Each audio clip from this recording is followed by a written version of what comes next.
क्या होगा कि अगर आप ऑफिस बिल्डिंग के एक ऐसे एलिवेटर के अंदर जाते हैं जहां से आप एक ऐसी दुनिया में पहुंच जाएंगे जहां से आप कभी भी असल दुनिया में वापस नहीं आएंगे। एक ऐसा हाथ आपकी तरफ आएगा जो कि आपको उस दुनिया के अंदर खींच कर ले जाएगा। तो ऐसे ही रियल लाइफ अर्बन लेजेंड के ऊपर एक मूवी हाल ही में ही रिलीज हुई है जिसका नाम है द एलिवेटर गेम, जिसको डायरेक्ट किया है रेबेका मैकेंड्राय ने। मूवी काफी इंटरेस्टिंग है, काफी बढ़िया है और ऐसा ही एक रियल केस और है जिसके बारे में मैंने पहले ही एक्सप्लेन किया था, जो कि नेटफ्लिक्स की एक डॉक्यूमेंट्री भी है। अगर आप उसको भी देखना चाहते हैं तो जाकर देखना, उसका लिंक आपको नीचे कमेंट सेक्शन के अंदर मिलेगा एंड आई हाईली रिकमेंड कि आप उसे जाकर जरूर देखें क्योंकि वो काफी भयानक है। और आज की जो मूवी है वो भी काफी इंटरेस्टिंग होगी, तो आपको देखने में काफी मजा आएगा क्योंकि ये प्रॉपर हॉरर फिल्म होने वाली है। और आप सभी से एक रिक्वेस्ट है कि अगर आप चैनल के ऊपर नए हैं तो सब्सक्राइब जरूर कर देना ताकि आप तक जल्दी से जल्दी वीडियोस की नोटिफिकेशन आ जाएगी। वीडियो को लाइक भी कर देना और कमेंट भी कर देना। तो चलिए अब बिना किसी देरी के चलते हैं सीधा वीडियो की तरफ। तो मूवी की शुरुआत में देखते हैं हम एक लड़की को जो कि एक बिल्डिंग के एलिवेटर में आती है और वो यहाँ पर आकर the infamous real life urban legend यानी कि एलिवेटर गेम ट्राई करने आई थी, जिसके बारे में आप सभी लोग जानते होंगे, लेकिन नहीं जानते तो मैं इसके बारे में आपको अच्छे से समझा दूंगा। अब वो लड़की एलिवेटर में जाती है और पहले चौथे फ्लोर पर जाती है, फिर बिना बाहर आए दूसरे, फिर छठे और फिर दूसरे, और वो ये सब अपने फोन पर रिकॉर्ड कर रही थी। और अब वो जाती है 10वें फ्लोर पर और यहाँ पर लाइट्स थोड़ी सी फ्लिकर होने लगती हैं, लेकिन वो उस पर ध्यान नहीं देती। और अब फाइनल स्टेप यानी कि 5वें फ्लोर पर वो वापस आती है जहाँ पर आने पर आंखें बंद रखती है और पीछे नहीं देखना होता। और एलिवेटर के डोर्स क्लोज्ड नहीं होते तो वो थोड़ी डरने लगती है और आंखें खोल लेती है, लेकिन फिलहाल सब कुछ नॉर्मल था। अब वो आखिरी स्टेप पर जाने के लिए फर्स्ट फ्लोर का बटन प्रेस करती है, लेकिन शॉकिंगली नीचे जाने के बजाय वो एलिवेटर अब ऊपर जाने लगता है और 10वें फ्लोर पर आकर रुक जाता है, जिसके डोर्स ओपन होते हैं और ये बिल्डिंग हमें पूरी तरह से बदली हुई लगती है, जैसे कि ये कोई और ही जगह हो। और अब उस लड़की को अपने पीछे किसी की प्रेजेंस फील होती है और जब वो पलट कर देखती है तो उसके पास में एक फीमेल भूत थी और उस लड़की की चीख के साथ ही ये सीन यहाँ पर शिफ्ट हो जाता है। अब हम देखते हैं दोस्तों के एक ग्रुप को जो कि YouTube पर horror legends, haunting places, paranormal चीजों के ऊपर वीडियोस बनाते हैं। अब इस ग्रुप के अंदर मैनेजर है केविन, होस्ट करते हैं क्रिस और क्लोई। कैमरा से रिकॉर्डिंग करने का काम, उसको सपोर्ट करना और एडिटिंग का काम यहाँ पर मैटी और इजी का होता है। और ये लोग टीनेजर्स हैं जो कि स्कूल डे से ही साथ हैं और वीडियोस बनाते आ रहे हैं। अब केविन उनसे कहता है कि उनके स्पॉन्सर्स के लिए उन्हें ज्यादा पैसा कमाना होगा, जिसके लिए उन्हें अच्छे और तगड़े वीडियोस लाने होंगे और वो लोग उसी के ऊपर डिस्कशन कर रहे होते हैं ताकि उनके भी अच्छे पैसे बन पाएंगे। अब तभी केविन उन्हें एक लड़के के बारे में बताता है जो कि खुद से ही उनके साथ में फ्री में काम करने आया था और वो पेड नहीं होगा, इसलिए वो उसे एक्सेप्ट कर रहा है और वो उनकी हेल्प करेगा, जिस पर लोगों के मिक्स्ड रिएक्शंस थे और केविन उसको अंदर बुला लेता है। अब वो लड़का अंदर आता है जिसका नाम रायन होता है और सब लोग उससे थोड़ी बहुत बात करते हैं। अब वो अपना डिस्कशन फिर से शुरू कर देते हैं। केविन पूछता है कि उन्हें किस टॉपिक पर वीडियो बनानी चाहिए और सभी सोचने लगते हैं, लेकिन इतने में ही रायन कहता है कि उन्हें एलिवेटर गेम खेलते हुए वीडियो बनानी चाहिए। यहाँ पर सभी को एलिवेटर गेम के बारे में तो पता ही था और सभी उसके बारे में बात करते हैं कि उसके अंदर एक सीक्वेंस के अंदर एलिवेटर से फ्लोर पर जाया जाता है और फिर 5वें फ्लोर वाली जो महिला होती है वो लोगों को दूसरी दुनिया में ले जाती है और अगर गेम सही से नहीं किया तो वो उन लोगों को खत्म कर देती है। लेकिन तभी क्रिस ये बोलता है कि उसको तो ये पूरा आइडिया बोरिंग लग रहा है और बाकी लोगों का भी यही ख्याल था, जिस पर रायन आगे ये बोलता है कि हाल ही में पास की ही एक बिल्डिंग के अंदर एलिवेटर में एक हॉन्टिंग हादसा हुआ था जहाँ पर एलिवेटर गेम ट्राई करते हुए एक लड़की जिसका नाम बेकी था वो गायब हो गई थी और इसी लड़की को हमने मूवी की शुरुआत में देखा था, यानी कि वो लड़की आज तक मिली नहीं है। तभी केविन को स्पॉन्सर का कॉल आता है और वो अपने कैबिन में चला जाता है और यहाँ पर ये लोग बात करने लगते हैं और क्लोई रायन को ऑफिस दिखाने लगती है और उससे काफी अच्छे से पेश आती है। तभी केविन अपने कैबिन से बाहर आता है और सबसे कहता है कि उनके स्पॉन्सर को जल्दी से जल्दी वीडियो चाहिए, नहीं तो उनके हाथ से ये वीडियो चली जाएगी। तो अब वो एलिवेटर वाली वीडियो ही शूट करेंगे जो कि आज रात को ही शूट करना होगा। और सबसे बड़ी बात कि आज सैटरडे था तो वहां पर छुट्टी थी क्योंकि वो एक ऑफिस होता है, तो वहां पर कोई ज्यादा लोग होने नहीं वाले थे।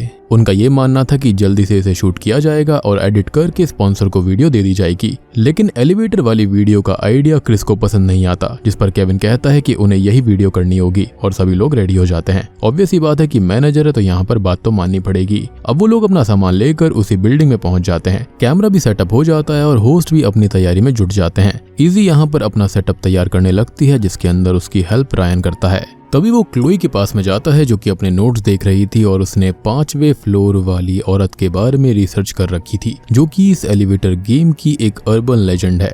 या फिर ये कहें कि मेन एंटेगनिस्ट है, यानी कि विलन कह सकते हो। अब सेटअप रेडी था और वो लोग वीडियो का इंट्रो रिकॉर्ड करते हैं जहां पर वो एलिवेटर गेम के बारे में बात करते हैं कि इसके अंदर वो एलिवेटर से अलग अलग फ्लोर्स के ऊपर जाएंगे जिससे वो दूसरी दुनिया में पहुंच सकते हैं। और रियल वर्ल्ड में भी इस एलिवेटर गेम को एलिवेटर टू अनदर वर्ल्ड कहा जाता है। और मैंने आपसे कहा भी था कि मैं इसके बारे में जल्द ही वीडियो बनाऊंगा। और इससे पहले मैंने इससे रिलेटेड एक और चीज के बारे में बात करी है, यानी कि एक मूवी के अंदर। और अगर आपने उसकी एक्सप्लेनेशन नहीं देखी है तो जाकर देख लेना, उसका लिंक आपको नीचे डिस्क्रिप्शन में और कमेंट सेक्शन में मिलेगा। खैर, अब कहानी में वापस आते हैं तो वो लोग दूसरी दुनिया में पहुंच जाएंगे और उन्हें वहां पर ले जाएगी 5th फ्लोर पर मिलने वाली भूतिया औरत। लेकिन ऐसा तब होगा जब उन्होंने गेम सही से खेला होगा, और अगर गेम कभी भी गलत हुआ तो वो उन्हें बड़ी ही बेरहमी से खत्म कर देगी। उनका ये मानना था कि ये जो भूतिया महिला है वो रेड वर्ल्ड नाम की जगह पर रहती है और वहीं से सबको हॉन्ट करती है। अब वो लोग ये देखते हैं कि ये गेम खेला कैसे जाता है, तो वो बताते हैं कि यहाँ पर 2, 4, 2, 6, 10, 5 और 1 के ऑर्डर में फ्लोर्स पर जाना होगा और 5th फ्लोर पर वो वुमेन आएगी। और सबसे बड़ी बात कि उनको अब आंखें बंद रखनी है और कुछ भी नहीं बोलना है, जिसके बाद वो उन्हें दूसरी दुनिया में लेकर जाएगी। लेकिन अगर वो बोले या फिर उन्होंने उसको देख लिया तो वो उनको बड़ी ही बेरहमी से खत्म कर देगी, या फिर पूरे गेम में उन्होंने कभी भी पीछे देखा तो वो उन्हें लंबे समय तक हॉन्ट करेगी, तड़पाएगी और फिर खत्म कर देगी। और सिर्फ बॉडी को नहीं बल्कि उनकी सोल तक को भी तड़पाने वाली थी। खैर, अब स्पॉन्सर पोर्शन शूट करके क्रिस, क्लोई और मैटी एलिवेटर में जाते हैं जिसके अंदर एक कैमरा वॉल पर लगा हुआ था जिसे इजी कंट्रोल करती, और दूसरा हैंड कैमरा मैटी के पास है जिससे वो रिकॉर्ड करेगा। अब वो लोग एलिवेटर में जाते हैं और उसी ऑर्डर को फॉलो करते हैं, यानी कि बटन्स को दबाते हैं, और कुछ फ्लोर्स बाद लाइट्स फ्लिकर होना शुरू हो जाती है। और उन्हें टैबलेट के ऊपर केविन, इजी और रायन देख रहे थे और लाइव रिकॉर्ड भी कर रहे थे। तभी 5वां फ्लोर आ जाता है और यहाँ पर मैटी बहुत ही डरा हुआ था और लाइट्स बहुत ही ज्यादा फ्लिकर हो रही थी, लेकिन क्रिस मजाक के मूड में था और वो तीनों ही आंख बंद करके खड़े होते हैं। और अब वो 1st फ्लोर पर जाने वाले बटन को प्रेस करते हैं, लेकिन लिफ्ट अपने आप ऊपर जाने लगती है, यानी कि जैसे स्टार्टिंग में हुआ था। और यहाँ पर नीचे गार्ड आ गया था तो टैबलेट साइड में रखकर वो तीनों छुप गए थे, जिससे लाइव क्या चल रहा है वो नहीं देख पाते। ये तीनों ही यहाँ पर घबराए हुए थे और लिफ्ट सीधी ऊपर जा रही थी। वो तीनों बहुत ही ज्यादा घबरा जाते हैं और टेंशन में आ जाते हैं। लेकिन होता यह है कि 9वें फ्लोर पर लिफ्ट रुकती है, जो कि असल में एक ऑफिस पर्सन ने बुलाई थी। और अब वो तीनों वापस नीचे आ जाते हैं और यहाँ पर एसी के कैमरा का कनेक्शन टूट गया था तो काफी कुछ रिकॉर्ड ही नहीं हुआ। और वो कहती है कि वो फिर से कोशिश करेगी अगर उन्हें कुछ मिलता है तो, यानी कि वो वीडियो फुटेज को वापस लेने की कोशिश करेगी। यहाँ पर उनको कुछ खास नहीं मिलता, साथ ही साथ वो वुमन भी कैप्चर नहीं हुई थी, तो वो लोग अब वापस जाने लगते हैं। और रायन उनसे कहता है कि उन्हें एक बार फिर से ट्राई करना चाहिए, जिस पर वो लोग एग्री नहीं होते और क्रिस वहां से जाने लगता है। और अब रायन उसे रोकता है और कहता है कि क्रिस डर रहा है क्योंकि वो बेकी को जानता था और उसने उसका इस्तेमाल किया था फिजिकली, और ये सब उसे कैसे पता चला था। तो असल में रायन बेकी का भाई है और मैं पहले से ही जानता था कि यहाँ पर रायन का कोई खास मकसद है, अदरवाइज कोई भी मुफ्त में काम नहीं करता। और ये मुफ्त में काम करने वाली जो चीज है ना वो बहुत ही ज्यादा फेक है, क्योंकि मेरे पास में कितने सारे ऐसे राइटर्स या फिर एडिटर्स आते हैं जो कि कहते हैं कि हमें बस काम सीखना है, लेकिन पहले ही वीडियो या फिर पहले ही स्क्रिप्ट लिखने के बाद में उनको पैसा चाहिए होता है। और पैसा मांगना बिल्कुल भी गलत नहीं है, मेहनत का पैसा सबको चाहिए होता है, लेकिन स्टार्टिंग से ही सब कुछ क्लियर होना चाहिए। फेक प्रोमिसेस बहुत ही बेकार होते हैं, जैसा कि यहाँ पर रायन ने किया। खैर, बेकी के गायब होने के बाद में उसने उसका लैपटॉप देखा था जिसके अंदर क्रिस के मैसेजेस थे, जहां पर वो बेकी को प्रॉमिस करता है कि वो उसके साथ एलिवेटर गेम की वीडियो बनाएगा और वो फेमस हो जाएगी। और वो उनके शो की बहुत बड़ी फैन थी, तो वो उसके लिए एक्साइटेड होती है और फिर वो उसका फायदा उठा लेता है। अब ये जानकर सभी शॉक्ड हो जाते हैं और अगर ये बात बाहर आएगी तो उनका बना बनाया सब कुछ खत्म हो जाएगा। जिस पर रायन कहता है कि वो किसी पर कोई भी ब्लेम नहीं डाल रहा, बस वो उनकी मदद चाहता है और बेकी के लिए ऐसा कर रहा है। जिस पर क्रिस उसका मजाक उड़ाता है कि उसे लगता है कि वो वहां पर रेड वर्ल्ड में फंसी है, यानी कि वो ये सारी की सारी हॉन्टिंग वाली चीजें बेकार मान रहा था। वो कहता है कि वो कहीं भाग गई होगी, जिस पर रायन को गुस्सा आ जाता है और अब वो लोग उसे शांत करते हैं और अब बिल्डिंग का गार्ड आकर उन्हें वहां से निकाल भी देता है। ऑब्वियस सी बात है, अब बिना परमिशन के यहाँ पर ऐसे कहीं पर भी नहीं जा सकते। अब सभी लोग अपने अपने ठिकाने पर निकल जाते हैं और क्लोई रायन से थोड़ी बहुत बात करती है कि वो उससे काफी अपसेट है, उसे उन लोगों को सच बताना चाहिए था, हालांकि वो उसकी बहन के लिए बुरा भी फील कर रही थी। अब क्रिस अपने घर चला जाता है और मैटी बस स्टॉप पर जाकर बस का वेट करने लगता है। इजी और केविन ऑफिस आ जाते हैं और क्लोई अपने घर के लिए निकल जाती है। अब जब वो अपनी बिल्डिंग में आती है तो उसे एक म्यूजिक सुनाई देता है और ये आवाज उसे एलिवेटर वाली बिल्डिंग में भी सुनाई दे रही थी।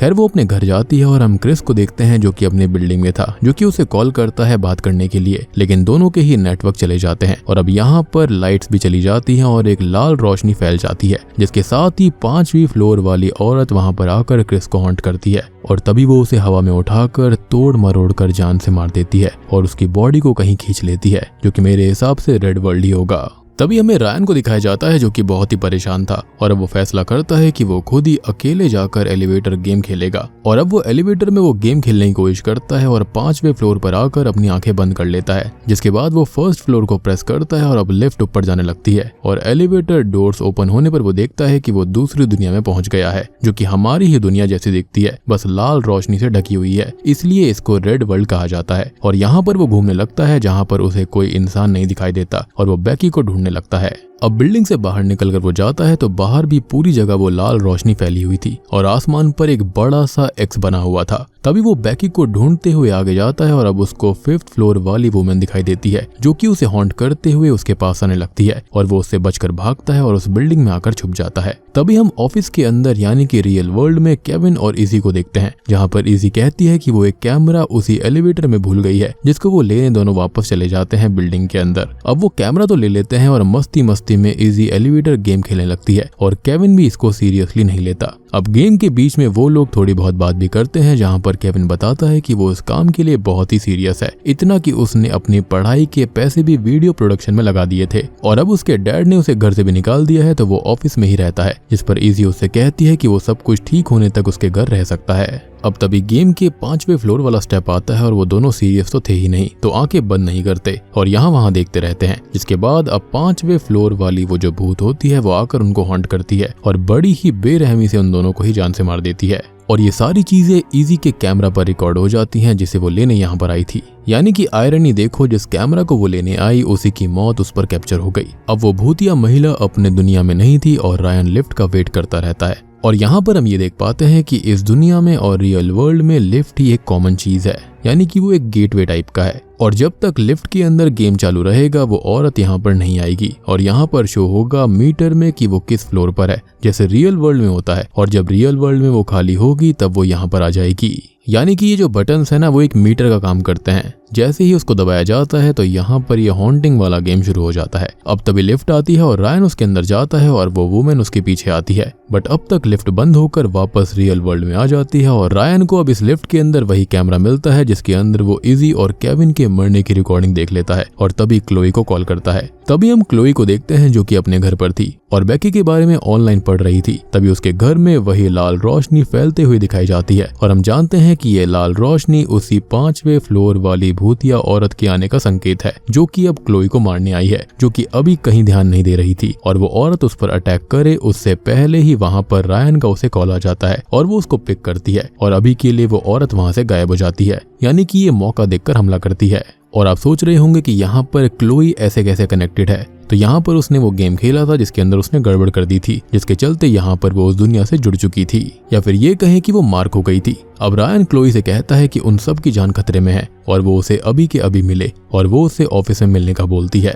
तभी हमें मैटी को भी दिखाया जाता है जो कि बस स्टॉप पर था और वहां पर उसे कुछ अजीब सा फील होने लगता है और अब वो औरत आकर उसे भी हॉन्ट करती है, जिससे डरकर वो भागता है और क्लोई को कॉल करता है जो कि उसे ऑफिस आने का बोलती है। वो भागते हुए ऑफिस आ जाता है और रास्ते से एक रेस्टोरेंट से सॉल्ट भी ले लेता है, सॉल्ट सर्कल प्रोटेक्शन देता है। और आपने नोटिस भी किया होगा काफी सारी हॉरर मूवीज के अंदर सियॉन्स करते वक्त सॉल्ट का सर्कल बनाया जाता है जो कि डिमोनिक फोर्सेस को दूर रखती हैं। ऑफिस के अंदर अब क्लोई भी आ जाती है जिसको रायन मिलता है और वो उसको सारी बात बताता है कि वो उस दुनिया में गया था और वो उसे कैमरा दिखाता है जिसके अंदर इजी चिल्ला रही थी, मतलब कि उसके साथ में कुछ गलत हुआ था। और क्लोई इन सब बातों पर ध्यान नहीं देती और कहती है कि वो पुलिस को कॉल करेगी और रायन को वो जानती तक नहीं है, तो उसकी बातों पर वो क्या ही यकीन करे, जिस पर वो कहता है कि उसकी बात समझे वो पागल नहीं है। अब जैसे ही वो लोग नीचे आते हैं तो ऑफिस रूम के अंदर एक नमक का सर्कल बना हुआ था जिसको मैटी ने बनाया था। वो तीनों उस वुमेन के बारे में बात करते हैं और मैटी कहता है कि उन्होंने गेम सही से किया था। क्रिस ने 1 प्रेस किया और लिफ्ट ऊपर गई, जिस पर उन्हें लगा कि उस ऑफिस पर्सन की वजह से गई होगी, लेकिन ऐसा नहीं था। उन्होंने असल में डोर ओपन कर दिया था जो कि अभी ओपन है, इसलिए वो औरत उनके पीछे पड़ी हुई है क्योंकि रूल टूट गया था।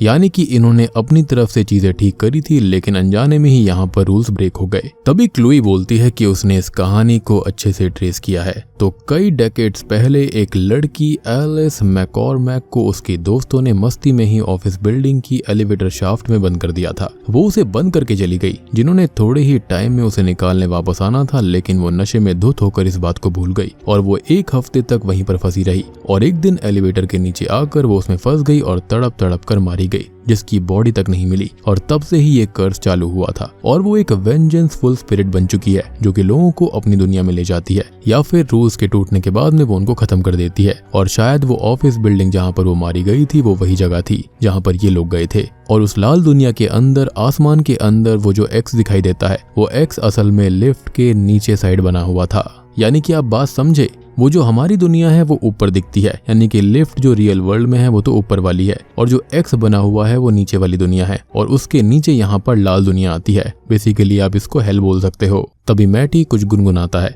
और ये गुनगुनाने की आवाज सबने सुनी थी, और ये एक नर्सरी राइम्स का एलिवेटर गेम है। मैटी अब फिगर आउट करता है कि उन्हें डोर क्लोज करने के लिए गेम पूरा करना होगा, मीन्स लाल दुनिया में जाना होगा और वहां से वापस आना होगा, जिससे कि डोर क्लोज हो जाएगा। मेरे ख्याल से जैसे कि रायन ने किया। तभी क्लोई को एली की कहानी और इस लेजेंड पर कोई यकीन नहीं था, तो वो पुलिस को बुलाने की बात करती है।